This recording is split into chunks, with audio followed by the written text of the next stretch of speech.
Singalila national park সাফারিতে এসে আমরা সান্দাকফুর দিকে যাচ্ছি। দুর্দান্ত লোকেশন, দেখে নিতে পারো।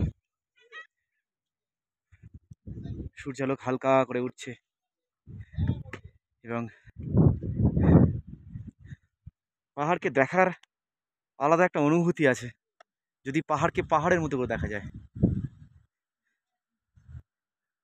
পাহাড়কে দেখার জন্য একটা পাহাড়ের চোখ দরকার। পাহাড়ের অলি গলিতে, ঘাসে, সামান্য একটা ফুলের মধ্যেও পাহাড়ের সৌন্দর্য লুকিয়ে থাকে। পাহাড়কে পাহাড়ের চোখে দেখতে হবে বন্ধু, তাহলে দেখবে পাহাড় অনেক সুন্দর।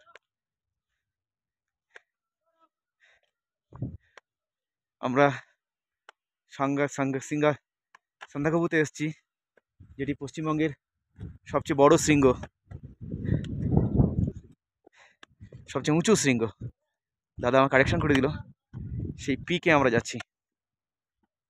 আমরা সূর্যালোক পেয়েছি, একটু আগে মেঘে পুরো ঢেকে গেছিল, আমরা সূর্যালোক পেলাম, আবার সূর্যালোক।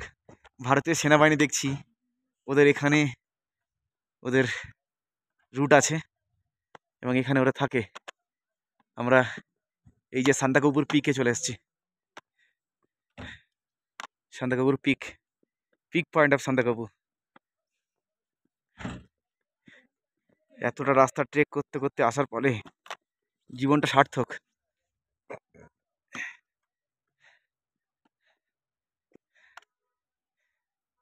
আমরা চলে এসেছি সান্দাকফুতে। বন্ধুদের দেখাই পশ্চিমবঙ্গের সবচেয়ে উঁচু পিক সান্দাকফু। এই সান্দাকফুতে আমরা চলে এসেছি। সিঁড়ি দিয়ে উঠতে হবে ভিউ পয়েন্টে আসার জন্য। সেই ভিউ পয়েন্টে আমরা চলে এসেছি প্রায়।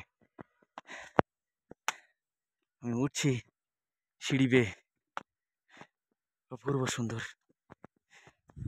জীবনের অনেকগুলো অভিজ্ঞতার মধ্যে এটা একটা অভিজ্ঞতা যে আমি ট্রেক করতে করতে সান্দাকফু চলে এসেছি। এখানে একটা ভিউ পয়েন্ট দেওয়া আছে, পশ্চিমবঙ্গের সবচেয়ে বড় উঁচু শৃঙ্গ সান্দাকফু। মেঘলা ওয়েদারের জন্য আজকে ভিউ খুব কম, কাঞ্চনজঙ্ঘাকে দেখাই যাচ্ছে না। তবুও বন্ধুরা যতটা পারলাম দেখাচ্ছি। কাঞ্চনজঙ্ঘাকে আগের ভিউতে দেখিয়েছি।